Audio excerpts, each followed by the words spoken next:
Hello, hello, and welcome back to Zen Summer. We're going to keep it a little simple today. I'm going to tell you the story of why Zen Summer. What does it mean? I get asked that a lot, actually. I've actually had it mistaken for being my name. So here's how that all started. First, let me say, I love my husband. We've been together for 30 years. We have 3 beautiful children. We were best friends long before that. We've known each other our whole lives. But there is a simple fact about my husband that you cannot mistake. He is a pessimist. Now, over the years, I have maybe fed him a little of my optimism, and he's certainly fed me a little of his pessimism, but he's definitely the ultimate pessimist. He has to have proof for everything. He will argue with you about the color of the sky if you give him the opportunity. And I love him anyway. But a couple of summers ago, he suddenly was very mellow. Nothing bothered him. He didn't get angry in traffic. He had no road rage. He didn't let silly things get to him. Everything just seemed to roll right off his back. And we have started calling that his Zen Summer. Because as soon as it came at the end of the summer, it also went away again. So that was our joke for a long time, was that we wish he could have his Zen Summer back. And he even says he wishes he could get his Zen Summer back. And he's getting there. There are steps. This was just one of those, like, it happened and then it went away. But I loved what we were calling it, Zen Summer. It's a beautiful name, and it's expressive of such a beautiful moment.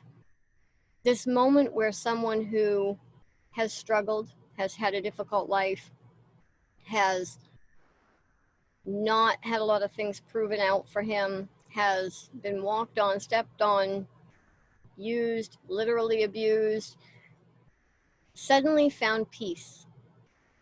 This just complete inner peace, not this outer. I mean, the world is what it is. It's hard to be in the world and have no stress and have utter peace. But he found this inner peace that was so beautiful. And that's what I want for everyone. I want you to experience not only a Zen Summer. A Zen Summer is a great place to start because then you know how it feels. But I want you to experience a Zen life. And if we can go from experiencing a Zen Summer into learning how to reacquire it and become more peaceful, have more inner peace, and experience that Zen life, that's what I want. And so Zen Summer is my way of wanting to share that with you. It's sharing those little pieces that we're learning, those things that we know we need to do, the truths about life that have made themselves quite apparent to us, and how we have actually dealt with them. Because some of the truths of life are not pretty, they are not peaceful, and they can be a little stressful. But there is a way to handle them so that it doesn't disturb your inner peace. And that's what we want to work on. So that's what I wanted to share with you today, was the meaning behind Zen Summer.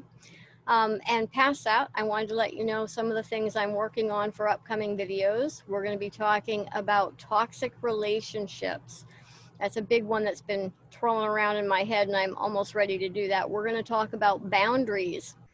I recently just bought my daughter the book Unf Your Boundaries. I'm going to be careful with that language, but it is an Unf Your Boundaries. And there's a lot of good information in that. But I've been talking to people about boundaries for a long time because it's one of the things that we need to set for ourselves in order to move into that Zen Summer. We're going to talk about releasing expectations. What's one of the biggest causes of stress and disappointment? Expecting things. So we're going to talk about how to release expectations. A big one is acceptance of self and learning how to love the self. Another one is going to be self-care, and what does that mean to you, and what things might you add to that to help enhance that for yourself, and how does that play into having your Zen moments and your Zen time. There's going to be a whole lot more coming. I also want to talk about what it means to be an empath, and we're going to, in that, and maybe as a separation from it as well, talk a bit about narcissists. I do feel like narcissist is being a little overused at this point in time, but there is some truth to some of it too. And empaths do tend to draw in narcissists. So we're going to talk about that in relation to each other. We may talk about narcissists a little bit in toxic relationships as well. We're going to talk about abuse as a separate thing, but also as a part of toxic relationships. So there's a lot of things coming up, both very solid life stuff and also some metaphysical stuff. Being empathic is considered more of the boundaries of metaphysical.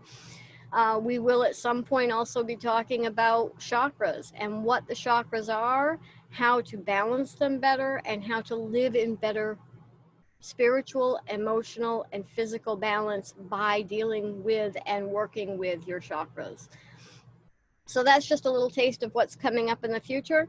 Don't forget to like this video and subscribe to the channel, and I hope to see you soon.